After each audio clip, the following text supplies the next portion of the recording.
నమస్తే. Welcome to VSP Telugu audio novels or కథలు. కథా శీర్షిక తొలిచూపు. రచన కె రామలక్ష్మి గారు. చదువుతున్నది ధనలక్ష్మి. ఇక కథలోకి వెళితే, పెళ్లి మండపం కళకళలాడుతుంది. సువిశాలమైన కాంపౌండ్లో కారాగింది. ముందు అమ్మమ్మ దిగింది, వెనుకనే రేఖ దిగింది. వేసవి కాలపు సాయంత్రపు గాలి చెట్ల సందుల్లోంచి విసురుగానే వీస్తుంది. వేసుకున్న పైటి చెంగు గాలిలో కుస్తీ పట్టి చేయి తప్పించుకుని వెనక్కి ఎగిరింది. అది వెనకనే వస్తున్న ఓ అందమైన యువకుడి ముఖానికి అడ్డంగా పడింది. ఎగురుతున్న పైటి చెంగుని అందుకునే ప్రయత్నంలో గవాలను వెనక్కి తిరిగింది రేఖ. అప్పుడే చూసింది ఆ యువకుణ్ణి తొలిసారిగా. అతని పేరు తెలియదు, ఊరు తెలియదు. కానీ తొలిసారి ఇద్దరి కళ్ళు కలుసుకున్న క్షణంలో చుట్టూ ప్రపంచం యావత్తూ కరిగిపోయినట్టు, తను చూడగలిగింది అతని ముఖం ఒక్కటేనన్నట్టు అనిపించింది రేఖకి. రంగురంగుల దీపాల మధ్య అతని ముఖం ఎంత కాంతితో నిండి ఉంది. అమ్మమ్మ గబగబా నడుస్తుంది పెళ్లి మండపం కేసి. వెనుకనే నడిచి వెళ్ళింది రేఖ. ఆ అమ్మమ్మకి ముద్దుల మనవరాలు కావటంతో ఆవిడ దగ్గరే ఉండి పెరిగి పెద్దదైంది. గర్వంగా తన వెంట తిప్పుకుంటూ, నా మనవరాలు రేఖ అంటూ పెద్ద పెద్ద విందులలోనూ సభలలోనూ సమావేశాలలోనూ పరిచయం చేసే అమ్మమ్మను చూస్తే రేఖకి భయం భక్తి ఎక్కువ. అమ్మమ్మ అటువంటి పేరుగన్న సంఘసేవిక. ఎలాగైనా సరైన వరుణ్ణి అటు ఎయిర్ ఫోర్స్లోంచో ఇటు ఆర్మీలోంచో పట్టి మనవరాలికి కట్టపెట్టాలని అమ్మమ్మ ఆశ. పెళ్లిహాలు జనంతో నిండి ఉంది. భరతనాట్య ప్రదర్శన ఒక పక్క జరుగుతుంది, ఇంకో పక్క విందు గుడిస్తున్నారు కొందరు. వెళ్లేవాళ్లు వెళ్ళి కూర్చుని చూస్తున్నారు. గుంపులు గుంపులుగా నిలబడి కబుర్లు చెప్పుకుంటున్న వాళ్ళు చెప్పుకుంటున్నారు. రేఖ, అబ్బా ఎంత అందంగా ఉన్నావే అంటూ రేఖని స్నేహితులు చుట్టుముట్టారు. అమ్మమ్మ వెళ్ళి విందులో కూర్చుంది. రేఖ కళ్ళు అటు ఇటు దేనికోసమో వెతుకుతున్నాయి. లోపలికి వచ్చాడా యువకుడు కూడా.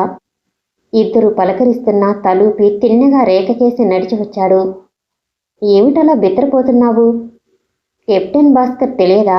ఉండు పరిచయం చేస్తాను అంటూ వద్దంటున్నా వినకుండా భాస్కర్ కమ్ హియర్ అంటూ కేక వేసింది రాధ.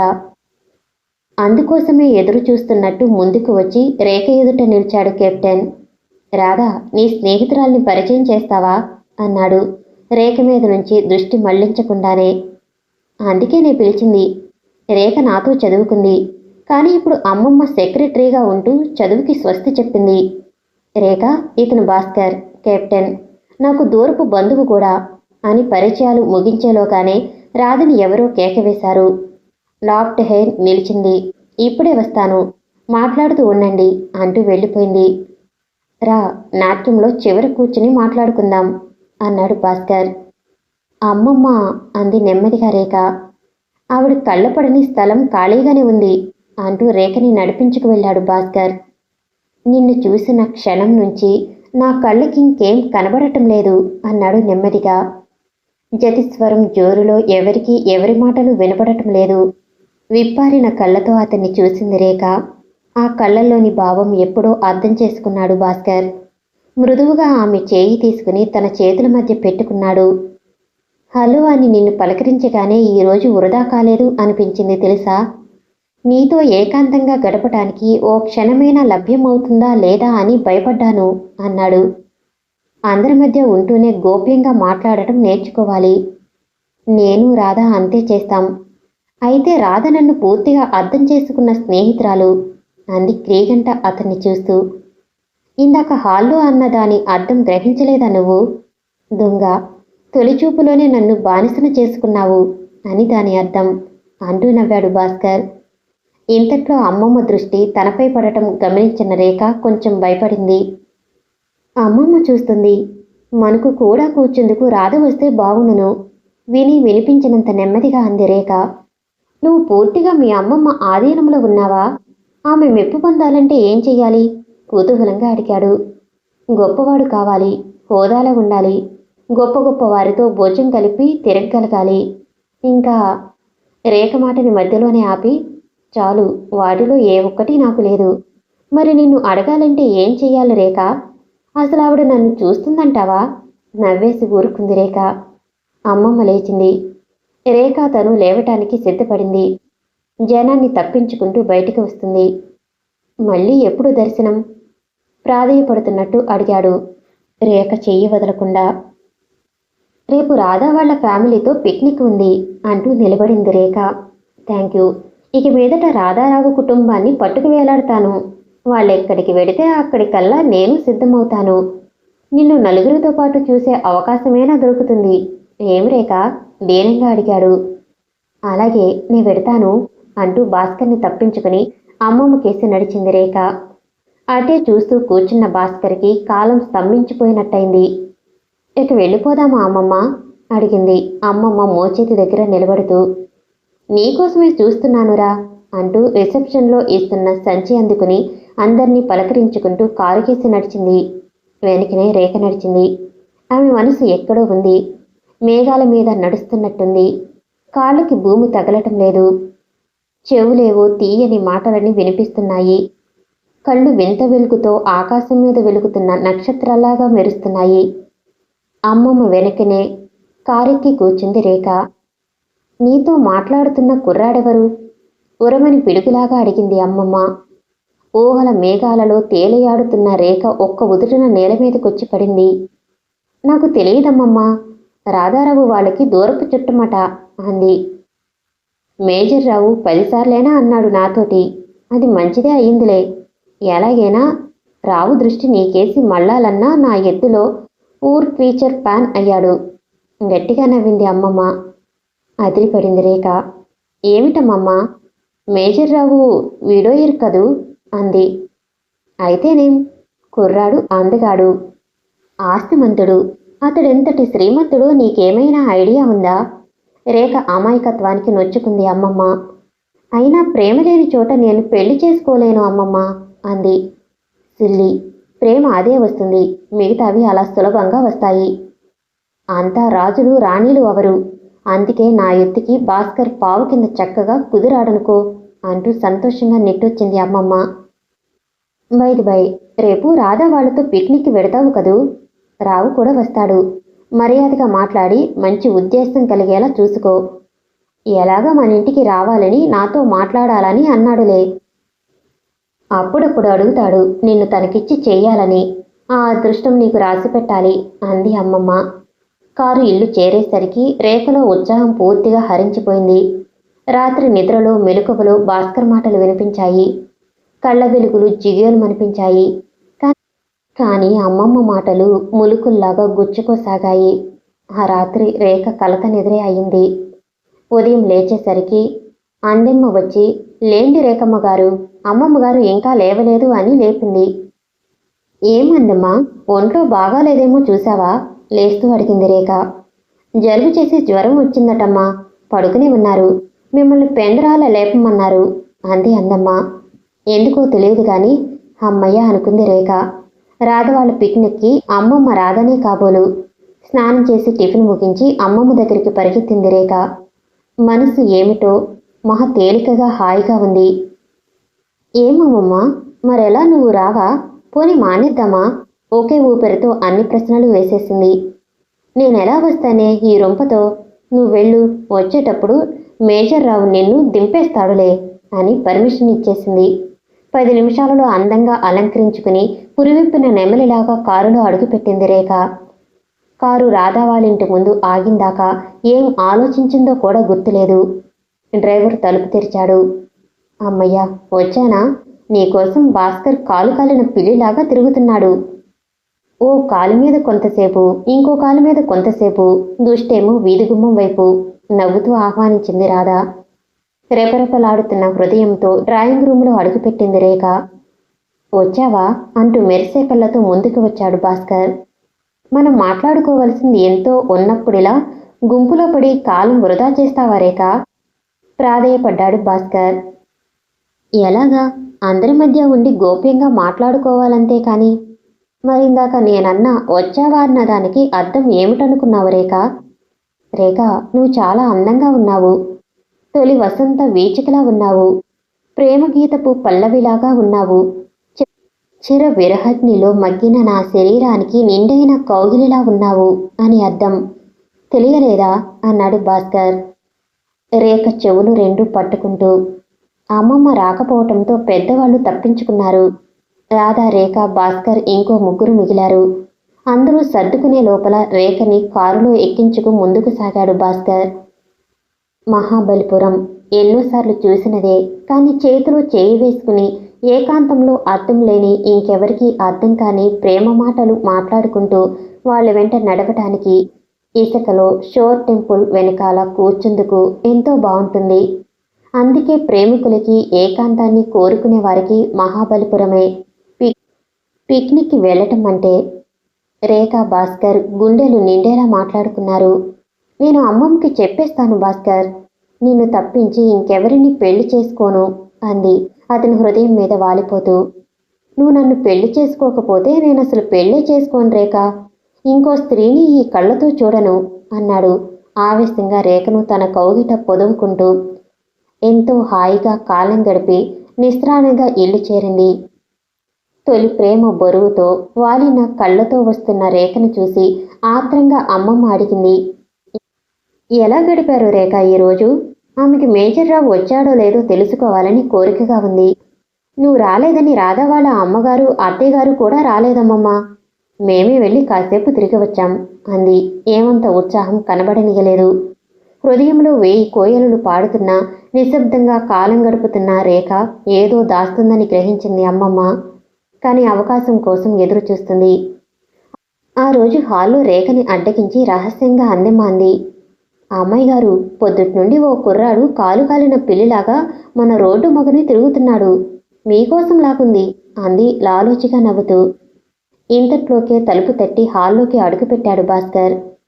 మీ అమ్మమ్మ గారిని కలుసుకోవాలని వచ్చాను రేఖ, చెప్తావా అంటూ దగ్గరే ఉన్న కుర్చీలో కూలబడ్డాడు. అతను నిర్ణయానికి వచ్చినట్టు ఎంతో ధైర్యంగా ఉన్నాడు. అందమ్మ వెళ్ళి అమ్మమ్మని పిలుచుకు వచ్చింది. రేఖ వెళ్ళిపోయి గది అవతల తలుపు దగ్గర నిలబడింది. కొట్టుకుంటున్న గుండెల చప్పుడు చెవుల్లో భూకంపంలాగా ధ్వనిస్తుంది. నమస్కారమండి అంటూ లేచి నిలబడ్డాడు భాస్కర్. అమ్మమ్మ హాల్లోకి రాగానే లేచి నిలబడుతూ, కూర్చో, ఏం మాట్లాడాలని? గంభీరంగా ఉన్న అమ్మమ్మ కంఠస్వరంలోని కాఠిన్యానికి గుమ్మ మోతల నిలబడిన రేఖ అదిరిపడింది. నేను మీ రేఖని వివాహం చేసుకోవాలని కోరుతున్నాను. మీతో ముఖాముఖి మాట్లాడి వెళ్లాలని వచ్చాను భాస్కర్ కూడా గంభీరంగా అన్నాడు. చాలా తేలికగా హేళనపూర్వకంగా నవ్వేసింది అమ్మమ్మ. మా రేఖనా? నువ్వా పెళ్లి చేసుకోవాలని కోరుతున్నావా? రేఖ కూడా అదే కోరుతుందా? మేమిద్దరం ఒకరినొకరం ప్రేమించుకున్నాం. మీరు అనుమతిస్తే ఎంత త్వరగా వీలైతే అంత త్వరలో పెళ్లి చేసుకోవాలని కోరుతున్నాం. ఇంకా ఏదో చెప్పబోతున్న భాస్కర్ మాటకి అడ్డు వచ్చి, నీ మాట్లాడటం అయిపోయిందనుకుంటాను. నువ్వు అలాంటి ఆలోచన విరమించుకోవటం ఇద్దరికీ శ్రేయస్కరం. రేఖకి ఐశ్వర్యవంతుడు, హోదాలో ఉన్నవాడు వరుడు ఎప్పుడో నిర్ణయం అయిపోయాడు. నీకు రేఖ చెప్పలేదా? తీవ్రంగా అడిగింది అమ్మమ్మ. ఆ పచ్చి అబద్ధానికి అదిరిపడింది రేఖ. ఒక్క పరుగున హాల్లోకి వచ్చి భాస్కర్ సరసన నిలబడుతూ, అది అబద్ధం భాస్కర్, నేను నిన్ను తప్పించి ఎవరిని పెళ్లి చేసుకోను. నిన్ను నన్ను ఎవరూ వేరు చేయలేరు అంటూ అతని గుండెల మీద తల ఆంచుకుంది. రేఖ, నీకు సిగ్గు కూడా వేయటం లేదా? నీ ప్రవర్తనకి నా తల సిగ్గుతో వాలిపోతుంది. బొత్తిగా బరితెగించిన ఆడపిల్లని ఏ మగవాడు గౌరవించడని తోచలేదా? గట్టిగా అరిచింది అమ్మమ్మ. అమ్మమ్మ, మేం పెళ్లి చేసుకుంటాం. నువ్వు ఒప్పుకున్నా సరే, లేకున్నా సరే. భాస్కర్కి ఏం లోటని నిలదీసి అడిగింది రేఖ. నీకు ఆ లోటు తెలియకపోవటంలో ఆశ్చర్యం లేదు రేఖ. నువ్వు ముందు లోపలికి వెళ్ళు అంది ప్రశాంతంగా అమ్మమ్మ. వెక్కి వెక్కి ఏడుస్తూ లోపలికి నడిచింది రేఖ. వెడుతూ వెడుతూ వెనక్కి తిరిగి దెబ్బతిన్న లేడిపిల్లలాగా భాస్కర్ కేసి చూసింది. నన్ను జ్ఞాపకం ఉంచుకో, నన్ను మర్చిపోకు భాస్కర్, నన్ను మర్చిపోకు అంటూ లోపలికి వెళ్ళి మంచం మీద వాలిపోయింది. అలా ఎంతసేపు గడిచిందో తెలియలేదు రేఖకి. తెలివి వచ్చేసరికి మధ్యాహ్నం దాటినట్టుంది. ఎండ తీవ్రంగా ఉన్న కిటికీ తెరలు గాలికి కదలాడుతున్నాయి. అందమ్మ లోపలికి వచ్చింది. చేతిలో పండ్ల రసం గ్లాసు పట్టుకుని, ఆ అమ్మాయి గారు, ఇదేనా తాగండమ్మా, శోష వచ్చి అలాగే నిద్రపోయారు అంది చెదిరిన రేఖ ముంగురులు సవరిస్తూ. అందమ్మ, భాస్కర్ వెళ్ళిపోయాడా? అమ్మమ్మ ఏమంది ఆత్రంగా అడిగింది. ఆ అబ్బాయి గారు వెళ్ళిపోయారమ్మా దీనంగా అంది అందమ్మ. మంచి బాబులాగా ఉన్నాడు పాపం అంది. అమ్మమ్మ ఏమంది? మీ మనసు మారకపోతుందా? నేను అప్పటిదాకా ఉంటానన్నారాయన. ఈవిడ గారు ముఖం మీద నవ్వేసింది. అంతేకాదు, నా మనసు మారటం సంగతి అటుంచు, ముందు నీ సంగతి చూసుకో. మళ్ళీ రేఖని కలుసుకున్నట్టు కానీ మాట్లాడినట్టు కానీ తెలిస్తే నీకు మర్యాద కాదు, నాకు మర్యాద కాదు అంటూ లేచి చక్కా వచ్చేశారు. ఆ అబ్బాయి గారేమో అలాగే చాలాసేపు కూర్చుండిపోయారు. నేను అటూ ఇటూ అక్కడే తిరిగాను. బాబు ఏదో చీటీ రాసి ఇచ్చాడు. ఇందా అంటూ బొడ్డులో దాచిన చీటీ తీసి ఇచ్చింది. ఆత్రంగా ఆ చీటీ అందుకుని విప్పింది రేఖ. కళ్ళనీళ్లు పరుచుకుని అక్షరాలు సరిగ్గా కనబడలేదు. ఎప్పటికైనా నీవాణ్ణే, నిన్ను మరిచి బ్రతకలేను రేఖ. ఆ సంగతి మర్చిపోకు. జీవితాంతం నీకోసం ఎదురు చూస్తాను అంటూ తన హృదయం విప్పి కాగితం మీద పరిచాడు భాస్కర్. మళ్ళీ ఎక్కడి నుంచో దుఃఖం పెళ్ళుబికి వచ్చింది రేఖకి. తలగడలో ముఖం దాచుకుని వెక్కి వెక్కి ఏడుస్తూ పడుకుంది. అమ్మమ్మకి పెద్ద సొసైటీలో ఉన్న పలుకుబడి రేఖకి తెలియనిది కాదు.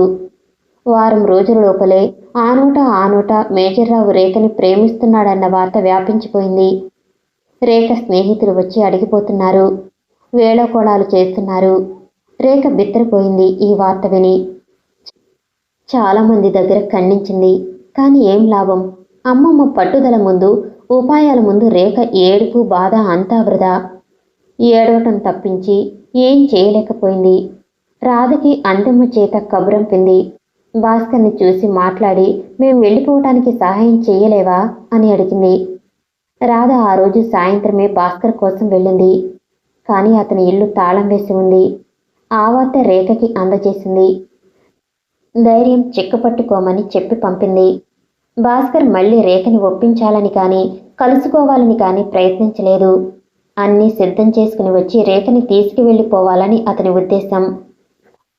మేజర్రావుకి అమితమైన ప్రోత్సాహం ఇచ్చి రేఖంటే పడిచచ్చేలా తయారు చేసింది అమ్మమ్మ.